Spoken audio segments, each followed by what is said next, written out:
Om Purnamadah Purnamidam Purnat Purnamudachyate Purnasya Purnamadaya Purnamevavashishyate. Om Shanti Shanti Shanti. Om, that Brahman is infinite and this universe is infinite. The infinite proceeds from the infinite. Then taking the infinitude of the infinite, it remains as the infinite Brahman alone. Om, peace, peace, peace. Namaste and welcome back to the Brihadaranyaka class.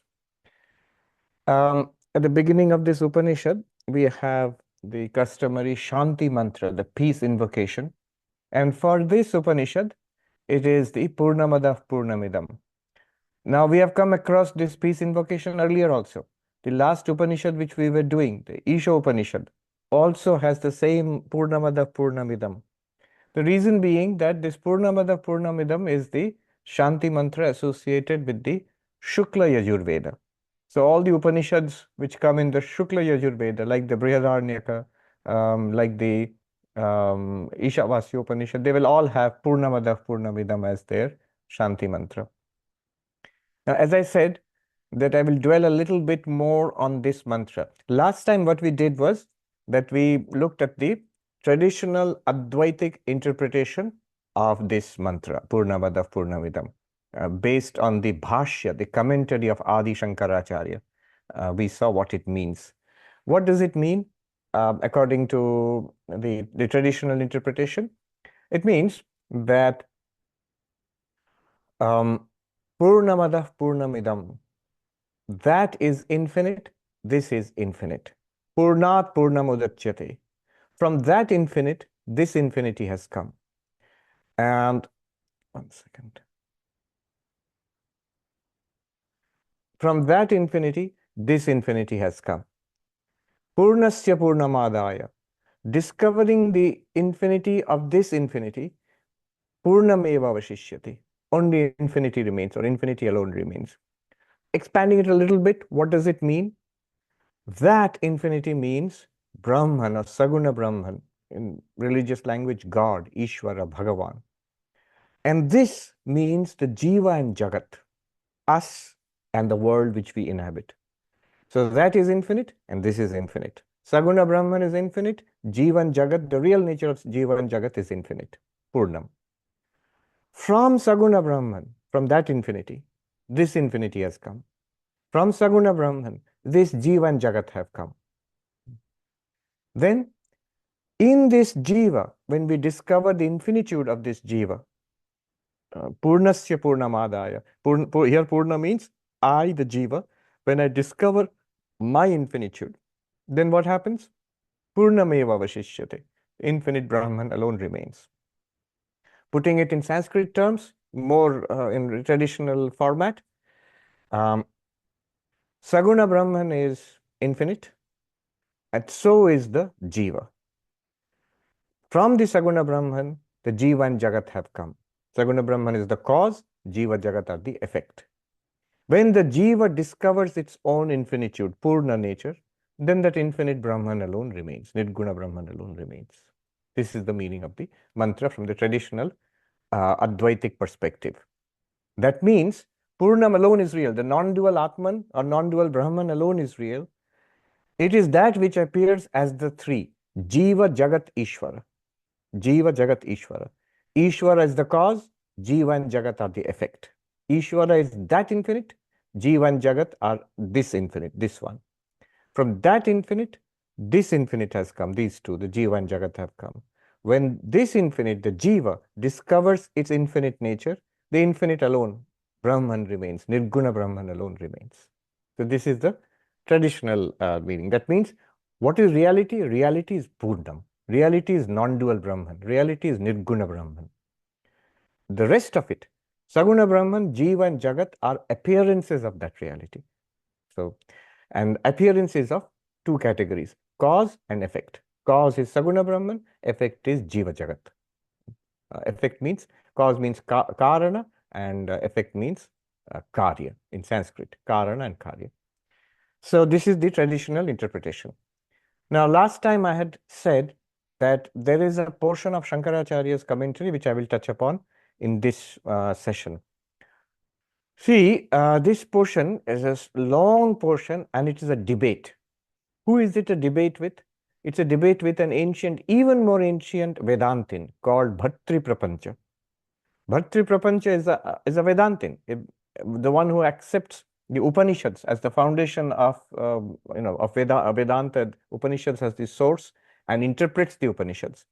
But the interpretation of Bhartri Prapancha is not non-dualistic. Shankaracharya differs strongly with Bhartri Prapancha, and that debate which we find here. What is Bhartri Prapancha's take on this mantra? What is Shankaracharya's take on this mantra? What is Bhartri Prapancha's criticism or probable criticism? Because Bhartri Prapancha preceded Shankaracharya. He didn't actually engage in debate with Shankaracharya. So all we know of his position and his attacks on this present interpretation, the non-dual interpretation, is through the refutations of Shankaracharya, which Shankaracharya offers. So what would be Bhartri Prapancha's criticisms of Shankaracharya? And what would be Shankaracharya's response to that? What is Bhartri Prapancha's counter response to Shankara's response? And what is Shankaracharya's counter response to that? That is basically the theme of there's a long debate. If you go into the Sanskrit commentary of Shankaracharya on Purnamada Purnamidam in the Brihadaranyaka Upanishad, 5.1, 5th chapter, first verse. And there you will find this long commentary. Only a part of it is explanation of Purnamada Purnamidam. The rest of it is this ancient debate. Why are we interested? We will see how important it is to refine, first of all, to refine our understanding of non-duality, to clear up some misconceptions about non-duality. Also, Bhartri Prapancha is like the grandfather for many of the dualistic schools or monistic schools today of Vedanta. So, for example, the long debate between Vishishtadvaita and Advaita Vedanta, post Shankaracharya, post Ramanujacharya. But that has its roots here. We will see very soon what Ramanujacharya, and in fact, many of the dualistic schools of Vedanta, what they were saying was already anticipated by Bhartri Prapancha. And the issues that Bhartri Prapancha raises and the answers given by Shankaracharya, they will only be reflected later on in the long debate between Advaitins on one side and the Vishishtadvaita, Dvaita, Dvaita, all of them on the other side. These very arguments, which we will see just now in its basic outline, these just became much more sophisticated in the succeeding centuries on both sides. All right. What is Bhartri Prapancha's criticism of this non-dualistic interpretation of Purnamada Purnamidam? Bhartri Prapancha thoroughly disagrees or would disagree with Shankaracharya's non-dualistic interpretation of Vedanta. Why? On multiple counts. First of all, Bhartri Prapancha would say, what Shankara is saying is very damaging to the Vedas. It's Veda Virodha.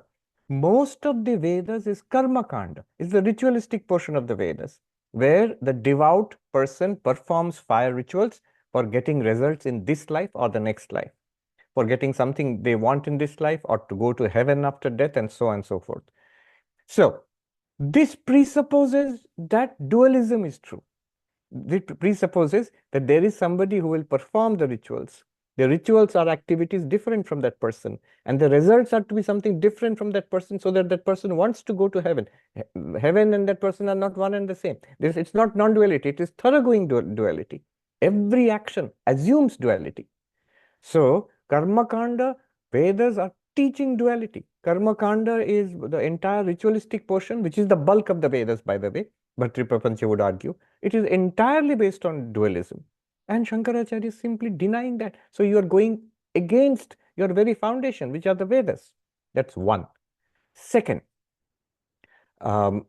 you are going against the testimony of your own senses. Just open your eyes and look around. What do our senses reveal? They reveal duality. They reveal difference. They reveal variety. They reveal plurality. How many things are there in this world? There is time, space, objects, so much. This world is a world of difference. Our senses show it.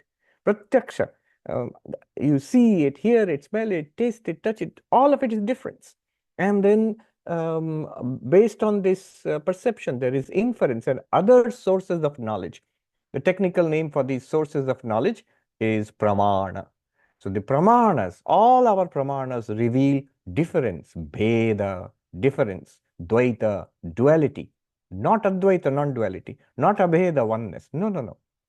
So again, on second count, Shankaracharya not only goes against the Vedas, but also goes against the Laukika Pramanas, our day-to-day sources of knowledge, like perception, like inference. All of these reveal duality. Shankara says duality is false and non-duality is true. So he's going against the testimony of our senses, of our the well-known pramanas, sources of knowledge, pratyaksha, anumana, upamana, all of these. Then, all right, then what is your interpretation? Well, he says, there is no doubt that there are non-dualistic texts in the Upanishads, Bhakti Prapancha says. But there are also dualistic texts. Yes, it is there that Ekameva Dvitiyam, one without a second. But it is also there, Dva Suparna Sayuja, there are two birds sitting. So see, two birds. So like this, he says that there are many dualistic texts in the Upanishad and many non-dualistic texts. The Upanishads teach Bheda and Abheda, difference and non-difference. So the real nature, the nature of reality is Bheda Bheda, difference and non-difference. So from the original Brahman, which was non-different, has come this world of difference. Actually, it has come. So that Brahman is non-different. Purnamada is non-dual, is one. But Purnamidam, this is also this difference, world of difference of human beings and animals and worlds, life and death. All of this is also real. That has come from that. And from that non-dual Brahman, this world of dualism has come. From that Abheda, this Bheda has come. And it is the same Brahman. So, Purnat Purnamudachyate. The cause is Brahman, God, real, and the effect is equally real. This world and us, we are all real. And one day we will all go back to Brahman. Purnasya Purnamadaya Purnameva Avashishyate. We'll go back to Brahman and become one with Brahman.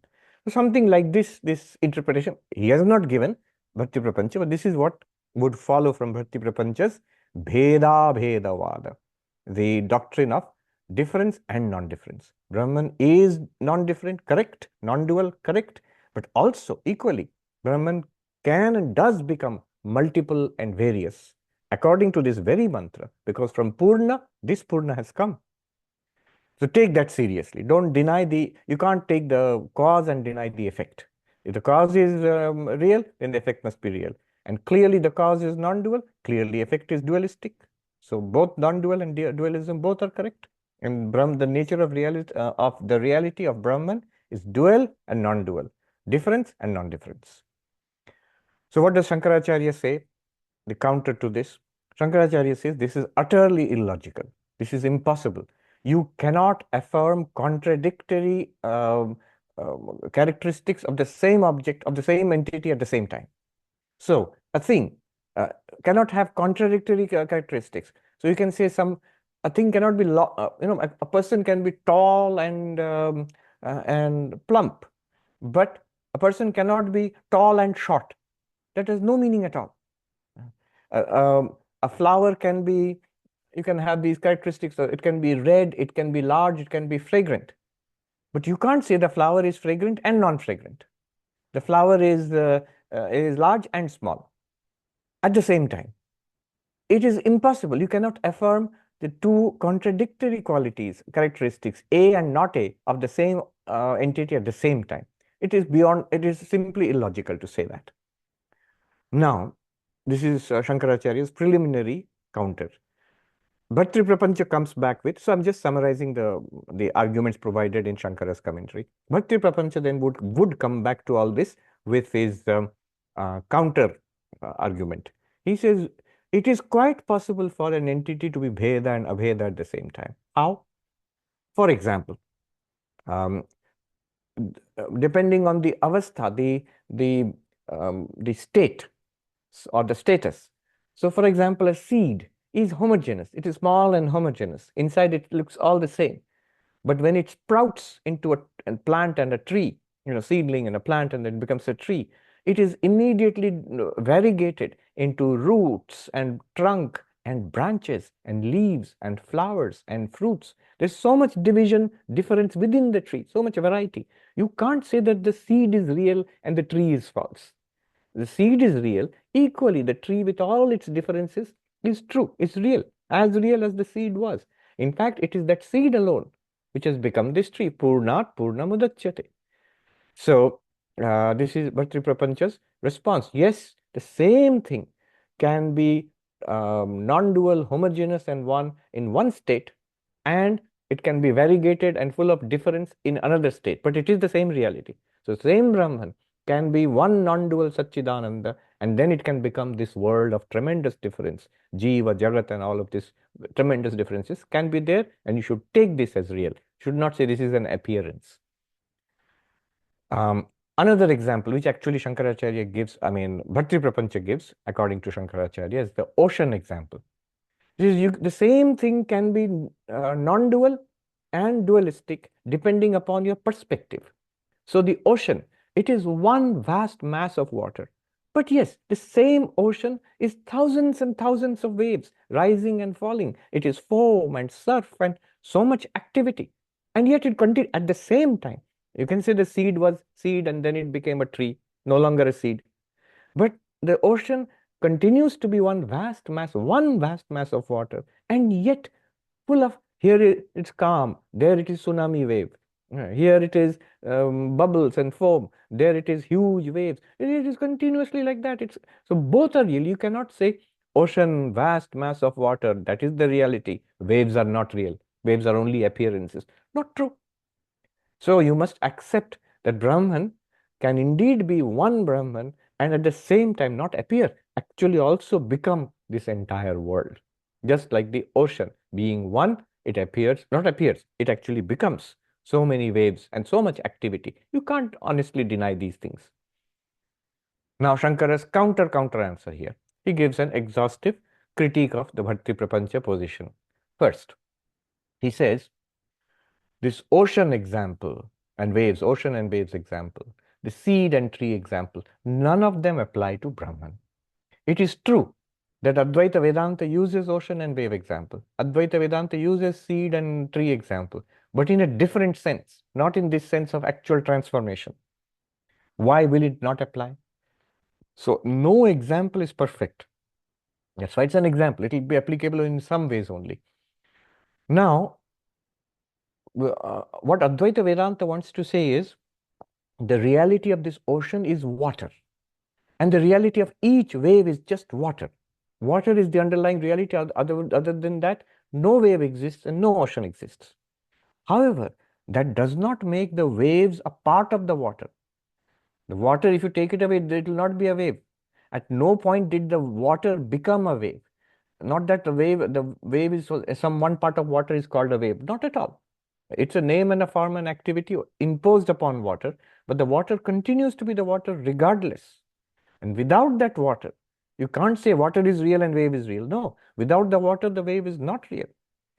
Whereas the way Bhartri Prapancha uses the example, Shankaracharya's objection is twofold. One, you are showing the ocean as changeful. It is coming up and disappearing. The waves are coming and really coming up and disappearing, which means you are saying Brahman is changing. The changes in Brahman, according to you, are not appearances. They are real. If they are, and then second, so this is called savikar. You're saying Brahman is savikar. There is change in Brahman. There is modification in Brahman.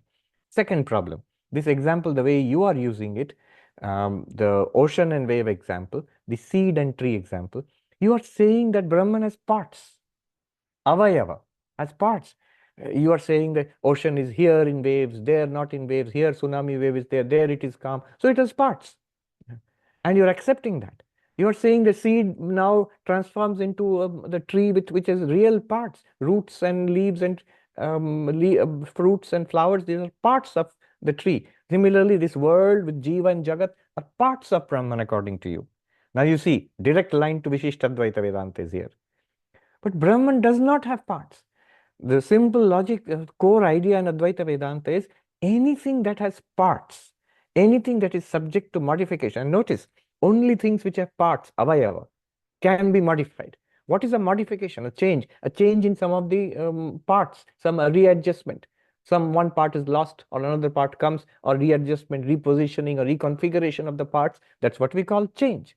That's how an ocean is formed. That's how in some form how a seed becomes a tree. A change within, internal change, because there are parts which can interact and change.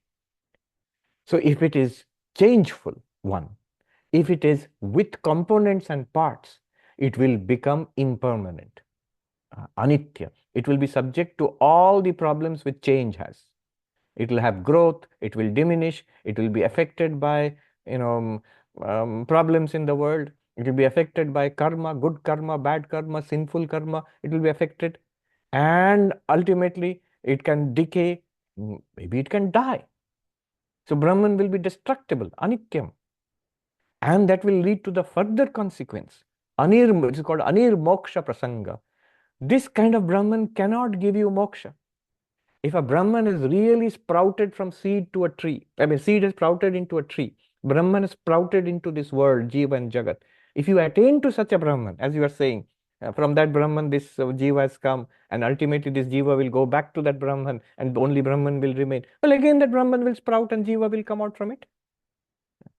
How do you know that the moksha which you will get will be permanent if the Brahman itself is not permanent? If it is again going to change, if it's continuously changing, attainment of that Brahman does not save you from change, does not save you from causality, does not save you from papa punya, then what kind of moksha would that be? So, on all logical grounds, this formulation falls flat. Now, back to your charges that we are against the Advaita is going against the Vedas. Well, no, you are going against the Vedas, because the Vedas, see, the way he says to Bhakti Prapancha, the way you have formulated Brahman, this can only be Saguna Brahman. Saguna Brahman is Brahman with the power of Maya, which creates, preserves, destroys, etc. And that is the only real Brahman which you can accept. Nirguna Brahman you cannot accept. In that case, you are going against the Shruti Vakyas, the statements of the Upanishads, which clearly talk about Nirguna Brahman. Ekam eva dvitiyam, aham brahmasmi, nishkalam. It says, one of the Upanishads says, partless, undivided, partless. None of them you can justify on the basis of. So all the non-dualistic texts cannot be justified from the Bhakti Prapancha perspective. Second, this is second. Then back to your original charges. What about karma kanda? It's based on dualism, and clearly the Vedas teach karma kanda. What about our day-to-day experiences of multiplicity? The answers are straightforward, what has become standard Advaitic answers. First of all, Shankaracharya says, the Vedas do not teach dualism because they need not. Dualism is instinctive.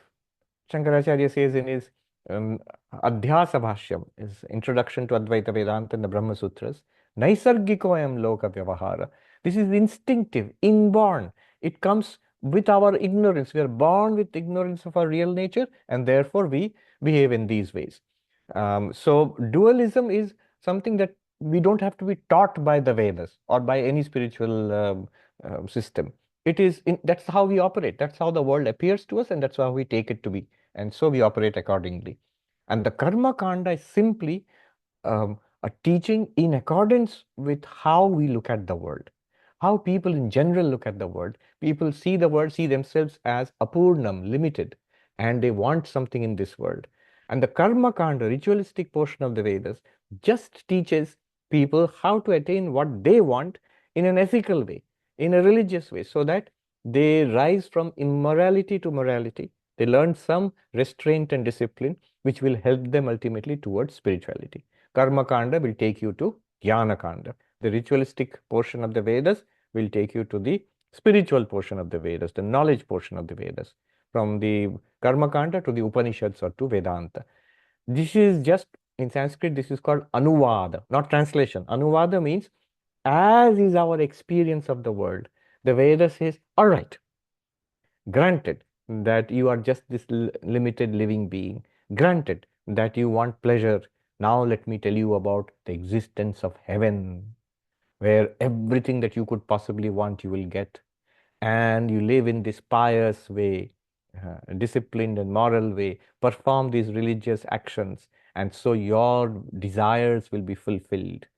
So this is the nature of the karma kanda. This is not the primary teaching of the Vedas.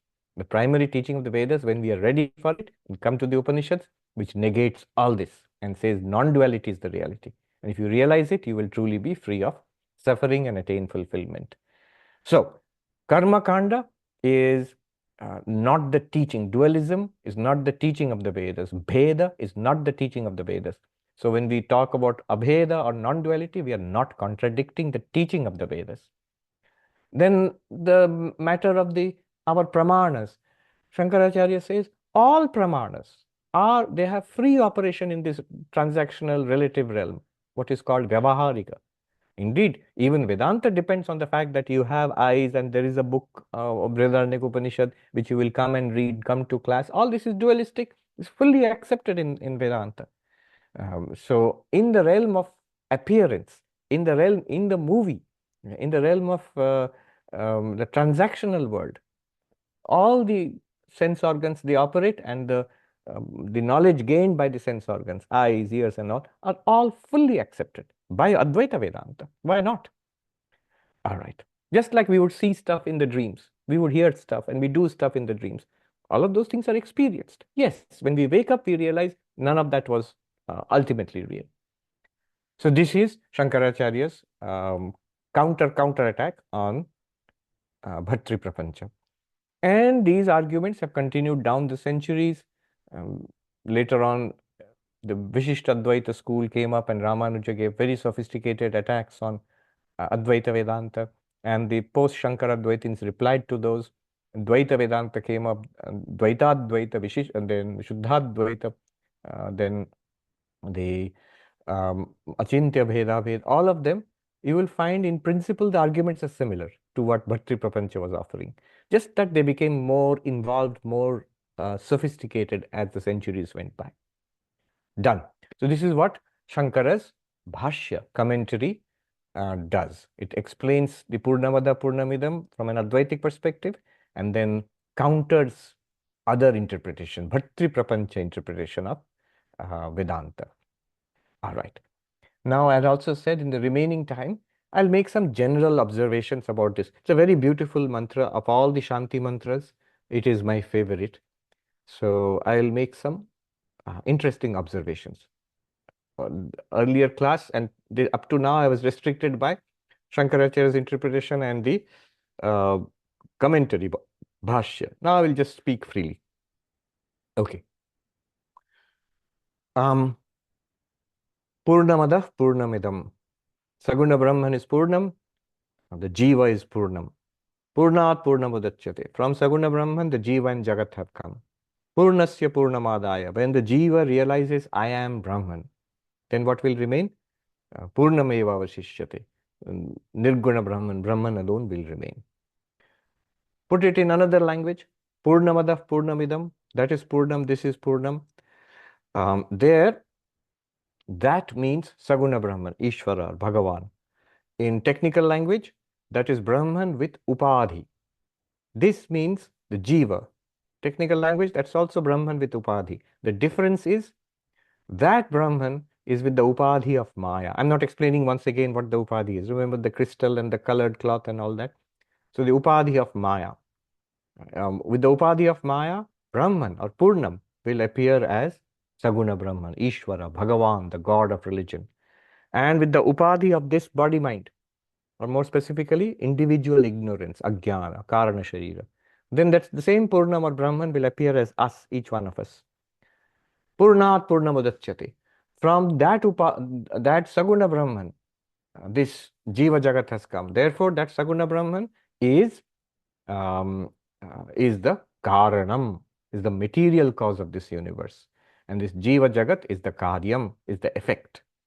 What is the relationship? The Karyam emerges from the Karanam and remains in the Karanam and merges back into the Karanam. Material cause. The effect emerges from the material cause, remains in is sustained by the material cause and merges back into the material cause. This is the idea of creation and destruction in Vedanta. So a pot, the material cause is the clay. So the pot is made from the material cause, the clay. So basically the pot emerges from the clay. Emerges means with the potter will make it from the clay. And where does the new thing, this pot, where does it exist? In clay. Instead of saying that clay is there in the pot, rather the pot is basically in the clay. The pot is a name and a form and an activity imposed on the clay. And if the pot is broken, what remains? Clay. So the emergence of the effect from the cause, the pot from the clay, is what is called creation in Vedanta. The pot remaining with the help of the clay, the basis is clay. Without clay, the pot wouldn't remain. That is called existence. Srishti, sthiti, maintenance, existence in Vedanta. And the destruction of the pot, where only the clay remains, where the effect goes back to the cause, that is called destruction. Srishti, sthiti, laya, dissolution or destruction. So this is the Vedantic idea of creation, existence, and destruction. What is creation? Effect emerging from the cause. The effect emerging from material cause. Pot emerging from clay. What is existence, sthiti? What is going on right now? This is existence of the universe. That is the effect existing in the material cause. The clay, the pot existing in the clay. The cloth existing in the threads. And then what is destruction according to Vedanta? Destruction is the effect going back to the cause, merging back in the cause, the wave merging back into the water, and the pot being broken, giving up its pot name, form, and use, and just remaining as broken pot or clay. So effect going back to cause is called destruction. Remember, in that case, the cause remains throughout. It was there before the effect came. It is there when the effect is there. It is there when the effect is destroyed. Before our existence, it was God alone. During our existence, it is God alone. When we die, we go back to God alone. This is the idea of creation, existence, and destruction in Vedanta. Purnat Purnamudachyate. Then Purnasya Purnamadaya. This jiva, which is Purnam with the upadhi of body mind, when it realizes its Purnam nature, its Brahman nature, what remains? Purnameva Vashishyate. Brahman alone remains. Purnam alone remains. That is interesting. If you take jiva with the body mind, with the upadhi of causal body, subtle body, physical body, sthula, sukshma, karana, sharira, the three upadhis, um, and consciousness alone. If it realizes that I am consciousness alone, if it realizes I am Purnam, if it realizes that I am Brahman, then what remains? It remains as Brahman, and you would expect that it remains as Brahman, then the upadhis also will remain separately. I am not the upadhi, I am not the body, not the mind, not the causal body, not the subtle body, not the physical body. I am Chidananda Rupa Shivoham. This is Purnasya Purnamadaya. Then what will remain? You would expect that, yes, Satchidananda will remain, Atman, Brahman will remain, Purnam will remain, and separately, now you have separated the upadhis, body, mind, all of these will remain separately. No, it says they don't remain anymore. Only the infinite remains, which means those upadhis are not real. Important point. The upadhis are not real. They are not second realities apart from the Purnam. They cannot be. Purnam has to be one only.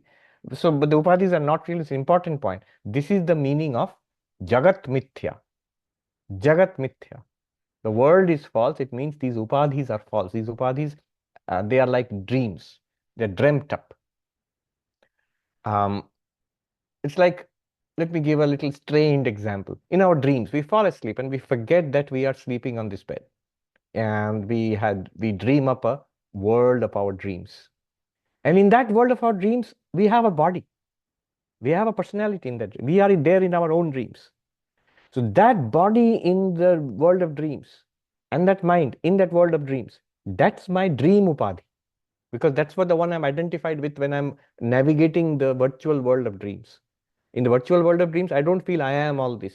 I don't have a God's eye point of view. I am one character only in that dream world. That character's body mind is my body mind. That's my upadhi. What happens when I wake up? I realize I'm not that at all. Oh, I was dreaming. I'm here. We dismiss the whole thing and we say, I am this one. Now, interestingly, if I realize that I am not that body, I'm not that mind, I am this person who was dreaming on the bed, then shouldn't it be that I wake up and that body and mind now remain separately like a suit of clothes which I've taken off? No, not at all. They will disappear. I, the mind dreamer, I had appeared as that body mind. The moment I realize what I am, those body mind also disappears. The dreamer alone remains or the waker alone remains. Similarly, that's all that remains of the dream world. Similarly, when we realize we are Brahman, Atman, limitless consciousness, Purnam, then that Purnam alone remains. Atman, Brahman alone remains. You remain as that Purnam, not that you plus the Upadhis will remain. The Upadhis are realized to be false appearances, nothing but you.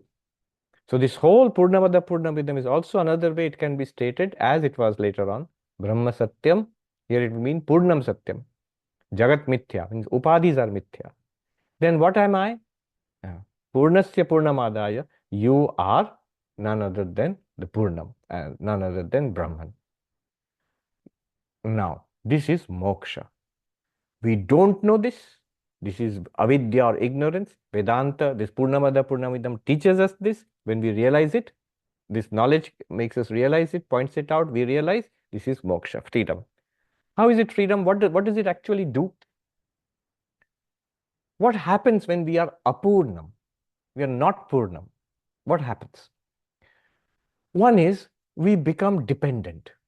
Look at our lives right now, the way we look at our lives. We don't know we are Purnam. Even when we chant it 1,000 times, we still don't feel that we are Purnam.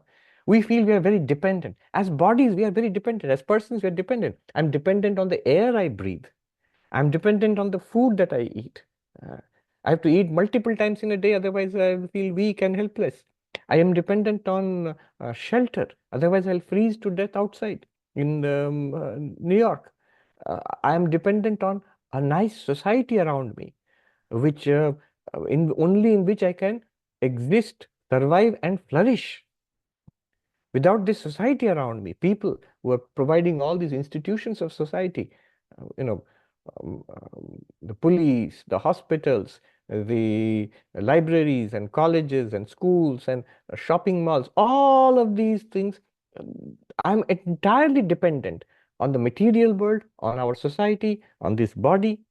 This is called sapeksha, dependent. And with this dependence comes next, I notice another thing. All of everything here is impermanent, anityam. Everything here keeps on changing and disappearing. All are effects. They're arising and going back to the cause again. So these are changing. And third, I notice I have desire.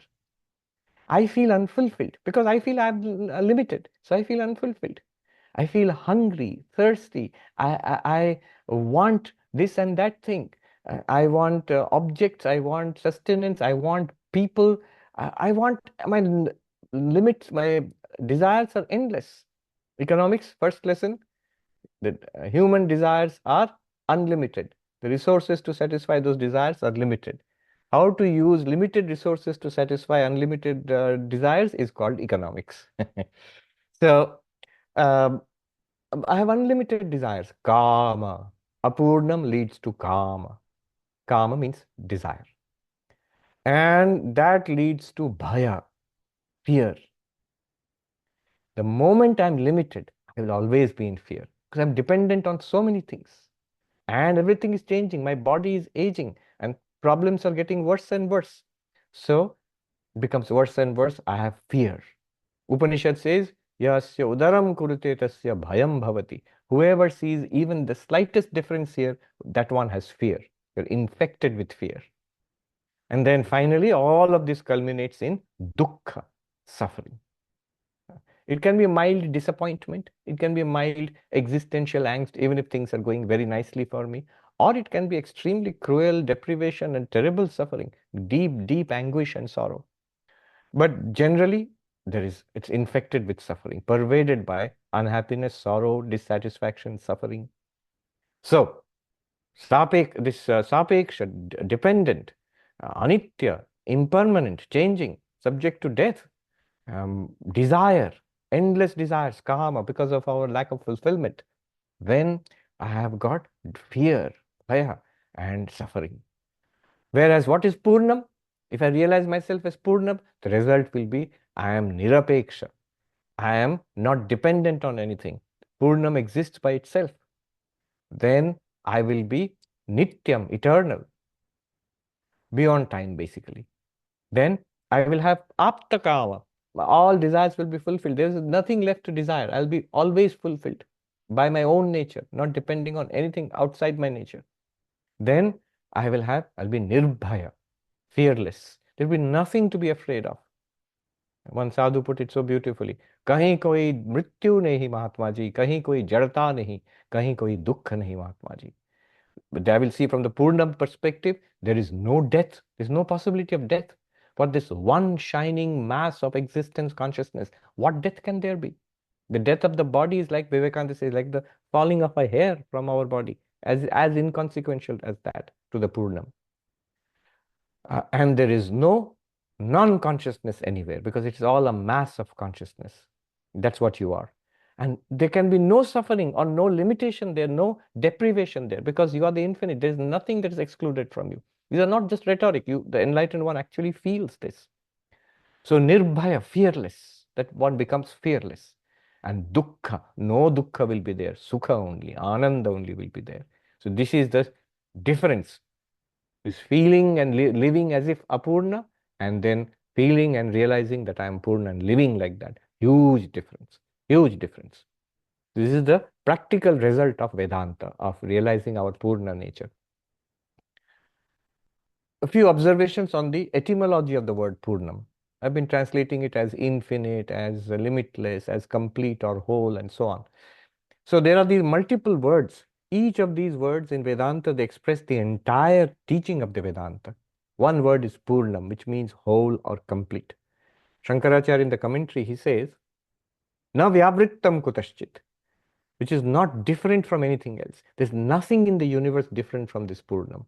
The definition of Purnam is where there is no existence apart from it, apart from Brahman, Atman, apart from you. That's the definition of Purnam.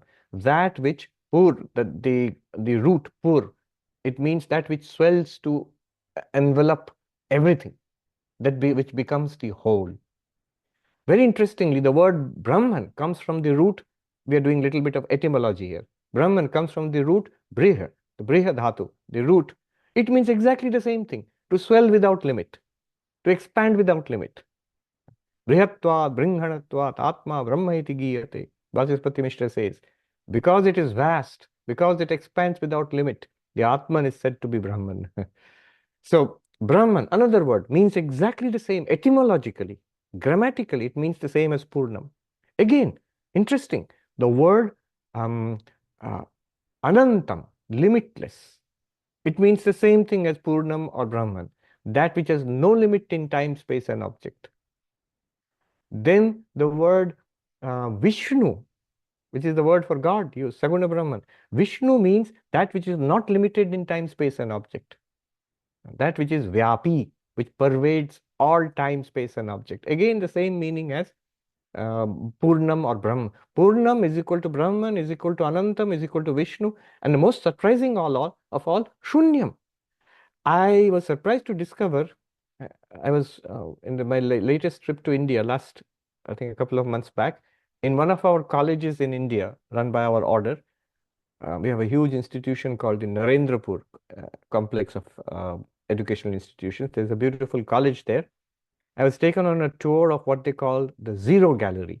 So there's a gallery set up by the mathematics department for educational purposes for the kids. And the whole gallery is about zero. Because you know, the ancient Hindus invented the zero. So the history of the zero, and the history of the zero in the Mayan civilization, the history of the zero in the Aztecs and the ancient Egyptians and the Babylonian civilization, and the present form or understanding of the zero, which comes from the ancient Indians, ancient Hindus. So that's all depicted in nice slides and art and informative panels. One of the panels introduces the Sanskrit word for zero, shunyam, which has, of course, huge philosophical connotations for Buddhism and also for Vedanta, shunyam. But what was interesting was one of the panels depicted the etymology of shunyam. It comes from the root swi, which means to swell without limit. This original etymological thing, so shunyam means nothing, zero. But the original etymological thing is that is swi is to swell. Notice the similarity between the English swell and the Sanskrit swi. It's literally the same sound, and it's not any accident. The comparative philology, which started in the 18th century, when the British started studying Sanskrit, they found this amazing similarity between Sanskrit and ancient European languages, especially Greek. Um, and then they realized that there must have been a proto-language beyond the modern Sanskrit and Greek, which was the source of all of these Indo-Aryan languages. Anyway, so there's a reason why sui in Sanskrit sounds a lot like swell in English, because they mean the same thing etymologically. Of course, in the shunya derivation, it technically means zero.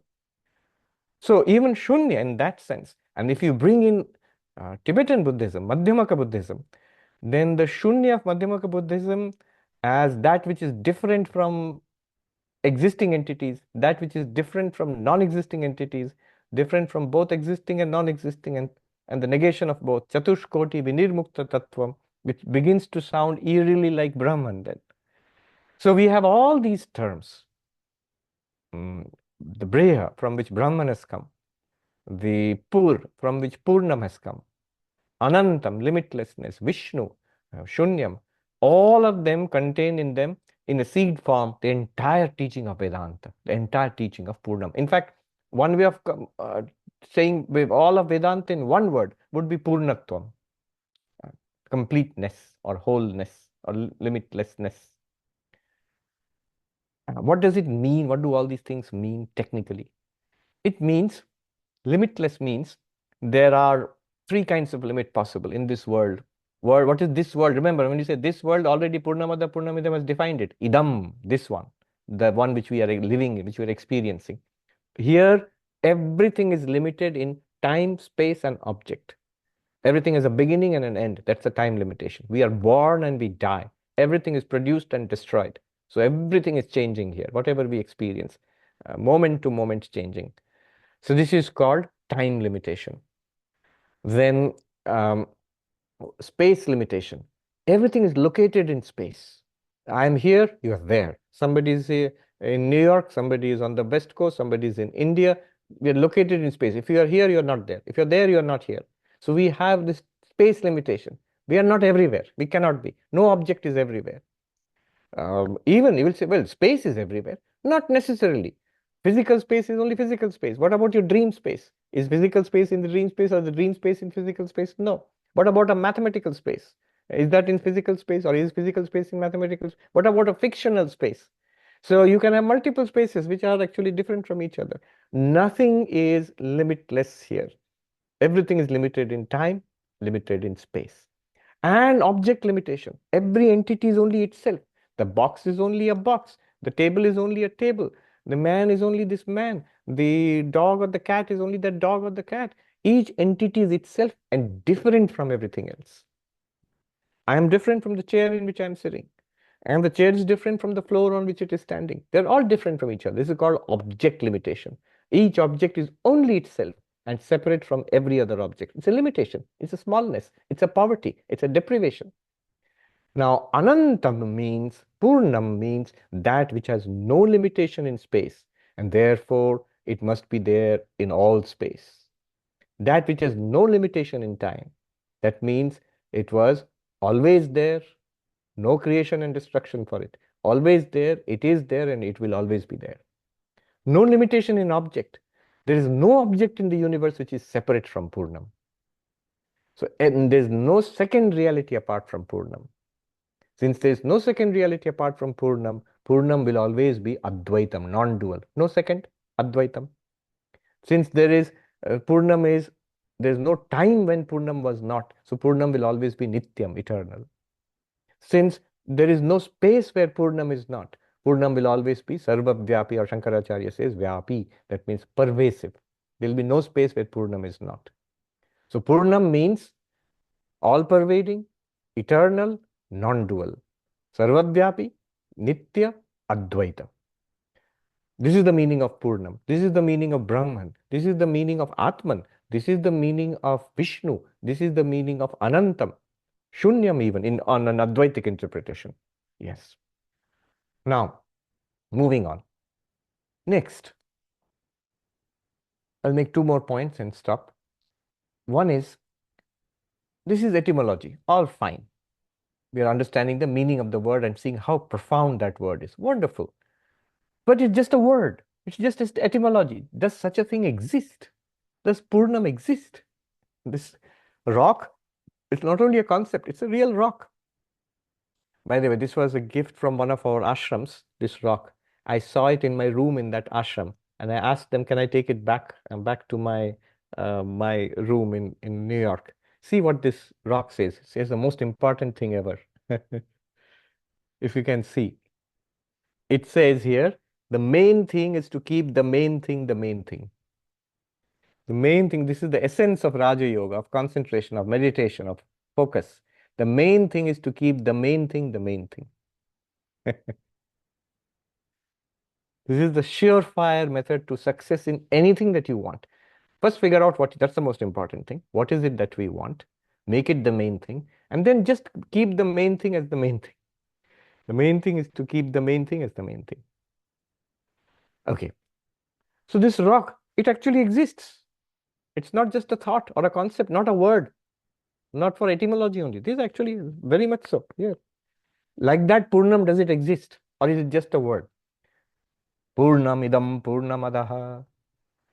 So now what it does is, the mantra does is, all right, the word Purnam, now what does it say? That is Purnam, this is Purnam. But this we know for sure it exists. What is this? This world and us. This world and us. This is the meaning of idam, this. This world, it exists because it is revealed by our senses. I see it. That is the most surefire guarantee of existence in our common sense and in science also. It is available to sources of the instruments of knowledge, epistemic instruments, establish the existence of this world. I see it, I hear it, I smell it, I taste it, I touch it. And so all our senses reveal the existence of this world. It does exist. So, but then the mantra says, this is Purnam. You are asking, does Purnam exist? This is Purnam. We'll see later how, but don't think that Purnam is a concept. This world is not a concept. Is this a concept? It's a rock, very, very hard and solid. It's real. And Upanishad is saying this is Purnam. So it exists, Purnam exists, revealed by every sense. Purnatva is not revealed. But Upanishad says that which you are seeing as indubitably existing, revealed by all your sense organs. Our language operates on this. Linguistically, we operate on this reality. Our senses, our language, our thoughts and emotions are continuously concerned with this world and this body. So it exists. This is the existence of the Purnam. We will see how this one is Purnam. But first of all, existence, to prove the existence of Purnam, the mantra says, this existence which you are sure about. And more than this existence, we are even more sure about what? About our own existence. I've mentioned this many times. That which Descartes could not deny, cogito ergo sum. I am, I exist. Now, very interestingly, someone might object that idam is meant for only this. It does not mean aham, I. But the I, let me make some interesting point. The I, which I am talking about now, is actually covered under the idam. This I, which we are experiencing right now, apparent on the surface, it is under rhythm. Just by the way, if you're interested, many of these points which I'm sharing is just a part of material I have borrowed from one great scholarly Swami Pranab Chaitanya Puri, who has offered a retreat on Purnamada Purnamidam. If you see on YouTube, he has given 8 lectures on this mantra. I've just taken a few insights which I'm sharing in this session, but many more insights are there. So one point he makes here is that existence, yes, this existence. And the point he makes is, we often think the way Vedantic analysis we do, this means object and I am the subject. I am separate from this. But practically speaking, when we start off right now at the level at which we are starting off, the I is also part of this. That is why this I, it feels it does not exist in deep sleep. The I which disappears in this deep sleep is a this. It's not the real I. So it is part of idam. Shankaracharya in the Adhyasa Bhashya, he makes this subtle play of words there. Aham idam mamedam. I am this, and this is mine. Notice he says, I am this. Why do I say I am this? The real I can never be designated as this. But the bodily I, the bodily subjectivity, this personality I, it can certainly be designated as this. This I, this fellow, who is there now, who is in some other ghostly form in dreams, and who disappears into deep sleep also. It is certainly a this. So, idam purnam. What is that purnam you are talking about? All that Brahman, Vishnu, Anantam, Shunyam, Purnam, what is that? Idam. And this idam has two parts, objects and the relative subject, the empirical subject, this fellow. This fellow and this fellow's world. This is idam. Also, other purnam, that one, God, that is also in a sense we know it exists by faith, by scripture, by there are proofs of the existence of God. If you in Christian theology, the five proofs of Aquinas, if you search, five proofs of Aquinas, the design proof, the first mover proof, the original cause proof, gradation proof, the five proofs of the existence of God. Nyayika, Udayanacharya, centuries before Aquinas gives 9 proofs of the existence of God in his debate against the Buddhists. He wrote a book. One is Atma Tattva Viveka, and the other one, the more famous one, this is Udayanacharya.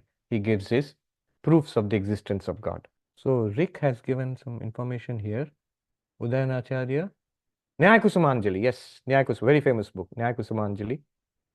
The point is, by logic and by scripture and by faith, even that God we understand as existing. Now, what this mantra is doing, that Purnam, that absolute, that Brahman, it connects the existence of Brahman to the existence of this God and this world and the subject. Whatever we consider as existing, Ishvara, Jiva, Jagat, Purnam Idam Purnamadam says the existence of those things is this Purnam. One more subtle point, and all this I'm borrowing from our Pranat Chaitanya Maharaj. He says, very subtle point. He says here, um, when I say that is Purnam and this is Purnam, a certain subconsciously we feel there are two Purnams. Of course, there are not two Purnams, but when I say this and that, it feels like there is a Purnam here and there is a Purnam there. No, no, no. This duality is created by the words this and that, but there is no duality in Purnam. So this and that does not mean there are two. The same Purnam appears as this because of the upadhi of body, mind, and the world. The same Purnam appears to us as that because of the upadhi of Maya, as that God in heaven, distant. But the Purnam is one. Now, what he has done here is that and this are not two different things. It is that one Purnam alone. And this I have said earlier, this is the Mahavakya. What I'm saying, I'll stress once again here. Purnamadav Purnamidam, the first quarter of this mantra is the Mahavakya, Tattvamasi, Aham Brahmasmi. It is saying this. If that God is Purnam and I am Purnam and it is the same Purnam, then I and that are one. I am Brahman then. Tattvamasi, you are that. That's what it is saying. So this is a very profound consequence of Purnamadav Purnamidam. One final point I will make, there's no more time. Also a tremendous consequence, philosophical consequence, is the next part. Purnat Purnamudachyate. What's the prima facie meaning? From Brahman, from God, universe has come. That is the old saying of all theistic religions. The common understanding in Shaivism, Vaishnavism, Shaktaism, Christianity, Islam, Judaism is that there is a cause of this universe, which is God, Allah, Jehovah, Vishnu, Narayana, Devi, and there is an effect, this world, all beings here, cause and effect. So this is the first thing, and this is very important. All of religion is packed into it, theistic religion. But the mantra, so profound, it subverts it almost immediately by saying that cause is Purnam, the effect is Purnam. If the cause is Purnam, and the same Purnam, if the cause is Purnam and the effect is Purnam, then what happened in causality? You cannot say the seed is Purnam and the tree is Purnam. No, the seed actually became the tree. There's a change. It's not the same thing. But if you say it is the same thing, it means nothing has happened. It is, after presenting causality as a way pointing back to the Purnam, it says, by saying the cause is Purnam and the effect is Purnam, it denies causality. Ultimately, there is no causality. Vivekananda puts it very simply: one alone exists. It appears as nature, soul. It translated directly into Purnamada Purnamidam. One alone exists. What alone exists? Purnam. It appears as nature and soul. Not that it becomes nature and soul. Nature, Purnamadaha, that one.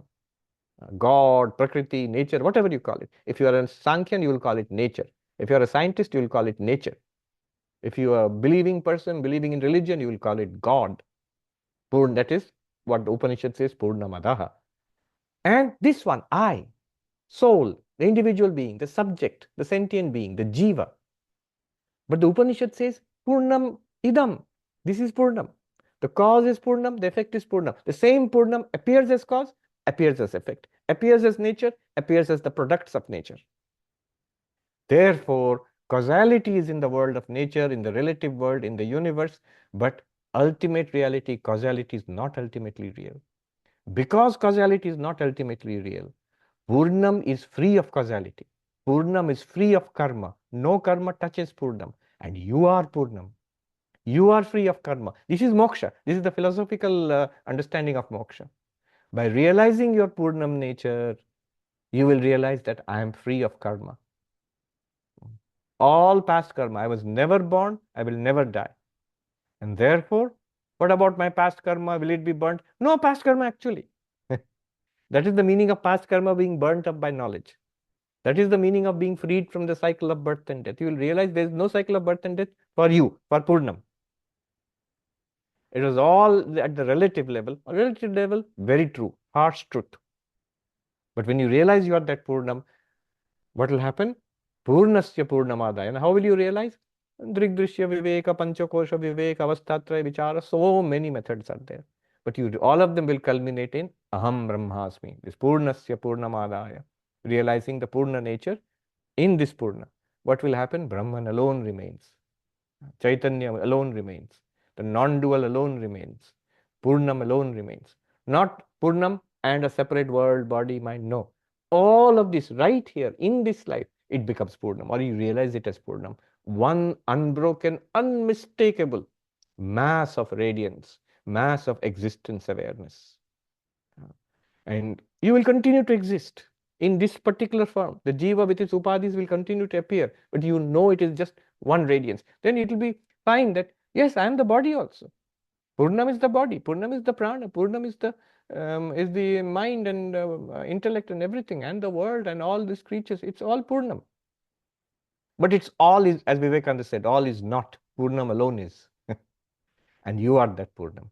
So this is the one more very nice insight, that this denies causality. It explains, it shows what causality is. It shows us what is God. It shows us what is the universe. It shows us the nature of our bondage, how we are whirling around. Causality for us is law of karma, each of us. That's where we are trapped. And it shows us the way out of it also. How the Purnam is free of all of that already. And you just have to realize that you are this Purnam. That is why all sadhana is there. The mukhya sadhana, main sadhana, is this insight. That's where Vedanta comes in. That's where Upanishad comes in. That's where Purnamada Purnamidam comes in.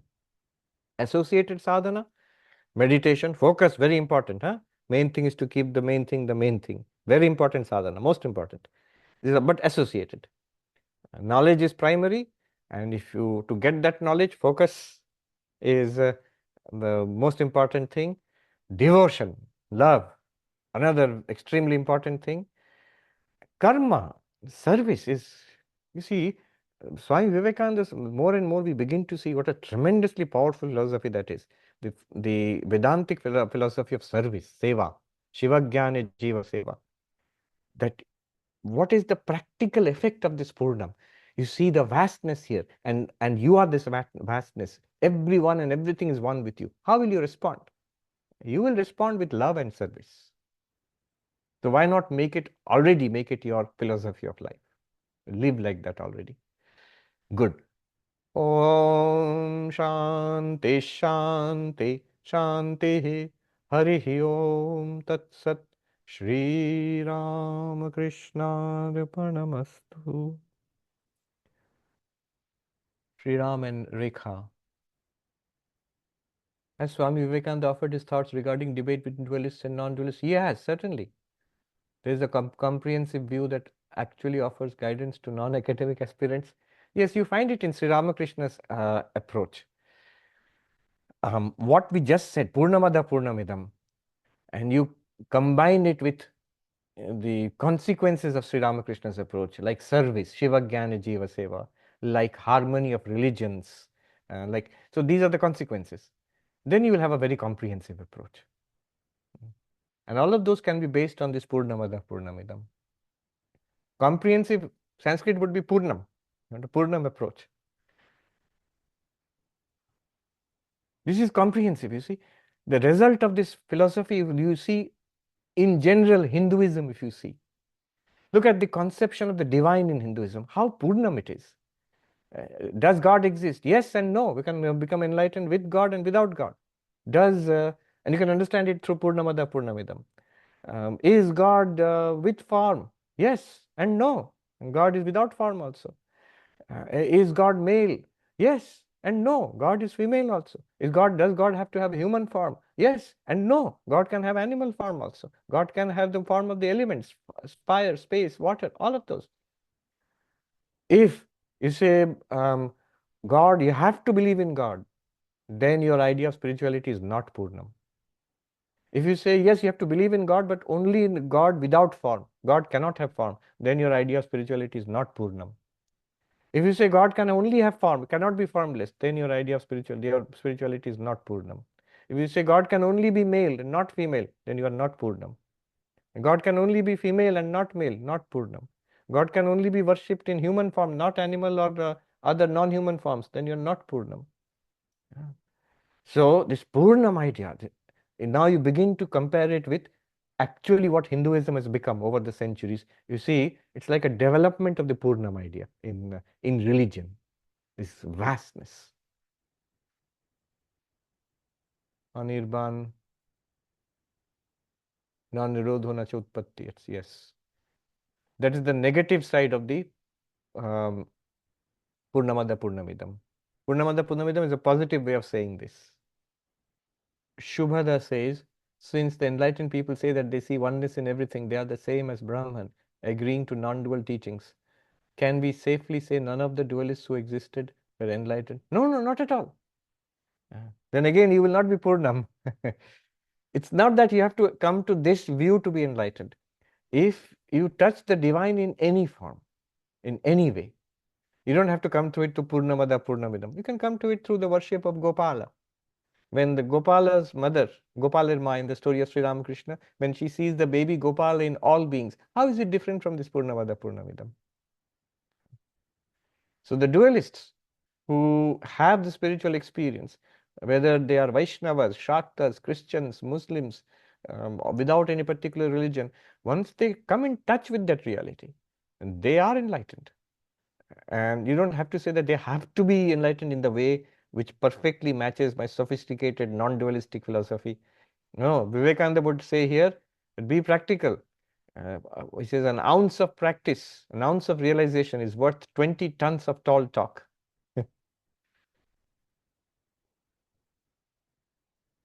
Rama, you said that when we realize our true nature, that alone remains and the upadhis disappear. Yes, disappear means you realize those upadhis are also that Purnam. The body and mind will still appear to you. The upadhis will appear to you, but they will not limit you anymore. You will not feel, I am limited to this and everything else is outside me and separate from me. Never. Then Priyanka says, how does the Srishti Dishti Vada of Advaita forego dualism? It has to consider some ground there. Certainly, Drishti Srishti and possibly only Ajata Vada would subscribe to pure Advaita. So these are approaches. Think of them as runways. Srishti Drishti Vada is a longer runway, and Drishti Srishti Vada is a shorter runway, and Ajata Vada is like a helicopter. You have to go straight up. You have no chance of running and taking, for takeoff. Srishti gives the maximum concession to dualism. Srishtivada gives very little concession to dualism, and Ajatavada gives no concession at all, straight away into Purnam. Abhijit says, in the first part of the mantra, Purnam Adah, why does Adah, that denotes Saguna Brahman and not Nirguna Brahman? Yes, think about it. If that is Nirguna Brahman, then what is this? So if you talk about Nirguna Brahman, that is also Nirguna Brahman, this is also Nirguna Brahman. Or neither that nor this is Nirguna Brahman. Nirguna Brahman alone is. The moment you bring in that, what is that actually? That means with the upadhis which are paroksha, distant. God is in heaven. God is a matter of faith. God is not something perceptible to the senses. Clearly some upadhi is at play here. Distinctions are being made here.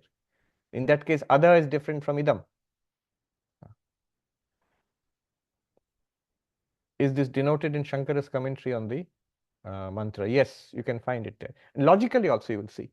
The moment you say Purnam Adah, Purnam Idam, distinguishing Adah from Idam, there will be some upadhi. What is the upadhi for that? And what is the upadhi for this? Why would you say, why do I feel I am this? Because of location in this body mind. This is my upadhi. If I remove this body mind location, notice how my sense of what I am and where I am changes when the body mind is changed, like dreams. Suddenly you will feel I am in a different place, in a different body, entirely different. So the upadhis have changed. Now the upadhi, the cosmic upadhi, is Maya.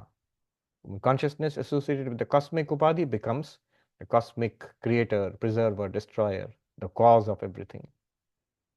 The language implies it. And further, you will say, why that other means Saguna Brahman? You will see the next part of the mantra. See what it says. Purnat Purnamudachyate.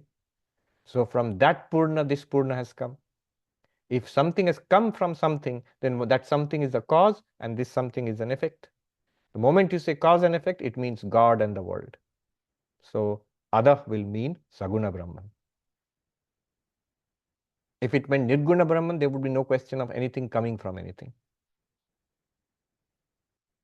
Rick Archer has pointed out the books. Thanks for this quick research. Nyaya Kusumanjali, wonderful, wonderful book, which is an attack, which is dualistic, fully dualistic book, an attack on the Buddhist denial of God. The Buddhist says there is no Ishvara, and Udayanacharya defends the Hindu conception of God. Our professor in Harvard University, Parimal Patil, has written a book against a Hindu God. The name of the book is Against a Hindu God. So he summarizes the attacks of the Buddhists on the concept of God and the efforts of the Nayayikas, the Nyaya philosophers, to defend the conception of God. It's a very dense book, very difficult book. Kiranavali. Atma Tattva Viveka is Udayanacharya's another book, not as famous as Nyaya Kusumanjali, but it defends the idea of the self, permanent self, not the Advaitic self, the dualistic self, body, mind, self, separate self, Atma. It defends that conception.